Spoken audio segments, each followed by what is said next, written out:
김재섭 비상대책위원 연결돼 있습니다. 나와 계시죠? 예, 안녕하세요. 김재섭입니다. 예, 안녕하세요.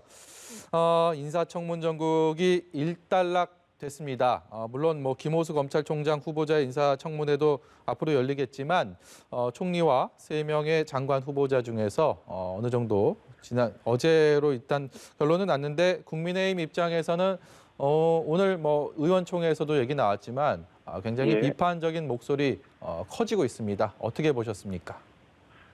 정말 어제는 긴 하루였던 것 같습니다. 사실 국민의힘 입장에서도 연일 날선 공방을 이어갔는데 민주당이 여기에 질세라 저희 당이 부적격 판정을 내린 후보자들의 임명 동의안을 강행을 하면서 좀 많이 실망스러웠습니다. 네.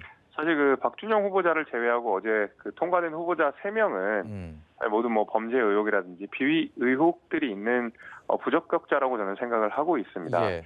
그래서 이제 여론을 의식해서 박준영 후보자의 사퇴만을 수용을 했는데 사실 그 중에서는 본인의 과외는 가장 또 적었던 사람이라 생각이 돼서 네. 여당의 어떤 균형 감각이라든지 이런 것들이 좀 결여된 것이 아닌가라는 우려도 좀 들고 있습니다. 예.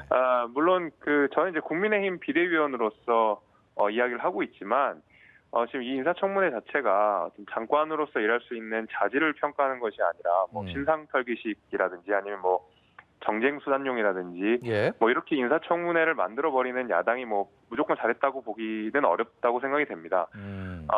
그래서 저는 이제 여당이 이제 임명 동의안을 강행을 하면서 국민들한테 좀 실망을 안겼다라는 것과는 별개로 인사청문회 제도에 대한 좀 전반적인 검토가 필요한 시점이 아닌가라고 좀 생각을 해봤습니다.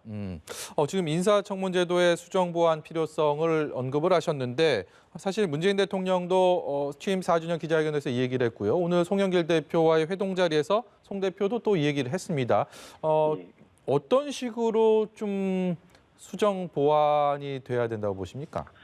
글쎄요, 지금 제가 뚜렷한 이 방안이 있는 것은 아닌데요. 이제 아까 말씀드렸다시피 이게 어떤 후보자의 자질을 검증하는 것이 아니라 계속 뭔가 신상털기라든지 아니면 가족들의 어떤 비위 의혹들을 계속 캐내는 방식으로 하게 되면 예.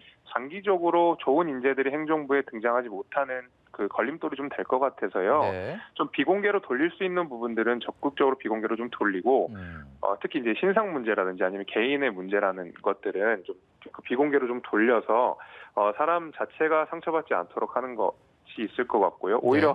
후보자의 자질, 그러니까 이 사람의 능력을 검증하는 시스템은 더 공개적으로 더 날선 공방이 이어질 수 있도록 하는 그런 시스템의 대대적인 정비가 필요한 게 아닐까라고 생각이 좀 됩니다. 예, 이 필요성에 공감하다 보면 더 좋은 안들을 위한 또 협상과 그런 노력들이 있을 텐데 이런 생각들 하신다고 하니까 그렇게 어두운 분위기로 흘러가진 않을 것 같다라는 우려 섞인 기대 또 들기는 듭니다. 예. 국민의힘 입장에서는 얻은 것도 또 있다라는 생각도 해봤습니다. 물론 3명 후보자들 모두 낙마, 부적격이다라는 입장이었는데 그래도 한 명을 자진 사퇴를 이끌어냈기 때문에 그 부분에 대해서는 분명히 좀 국민의힘 입장에서 좀 생각하면 성과가 아닌가 이런 생각이 들었는데 어떻게 생각하세요? 저는 꼭 그 한 명이 이제 낙마를 한 것을 저희의 성과라고 좀 보기는 어렵고. 예. 그거 자체로 그러니까 낙마를 얼마큼 시켰는지가 인사청문회 성과로서 평가되는 건 아니라고 저는 생각을 합니다. 오히려 좋은 후보자들이 더 발탁돼서 행정부에 나아갈 수 있도록 야당이 철저히 검증하는 문지 역할을 하는 역할을 해야지. 근데 당장 이것이 낙마가 성과가 되는 방식으로 가게 되면 아까 말씀드렸듯이 좋은 자질을 가진 공무원들이 이 인사청문회 자체를 두려워하고 오히려 높은 직책으로 가는 것을 두려워하게 되는 그런 역효과가 발생할 수 있기 때문에 저는 그것을 성과라고 생각하진 않고요. 오히려 지금 이번에 이 문재인 정부가 들어와서 사실상 이 인사청문회 제도가 유명무실해졌습니다. 그러니까 2005년에 이 인사청문회 제도가 도입된 이후에 임명 강행 비율이 이제 거의 6배 정도가 치솟았다고 하는데 저희가 이번 계기를 뭔가 뼈저린 반성을 통해서 국민들이 납득할 수 있고 좋은 인재들이 계속 행정부에 수혈될 수 있는 인사청문회 제도를 바꿀 수 있는 절호의 적기라는 생각이 들고 오히려 저는 낙마 자체에 우리가 의미를 둘 것이 아니라 여야가 모두 인사청문회 제도에 대해서 제도 개선의 필요성에 공감하는 그런 오히려 그 어떤 효과, 예.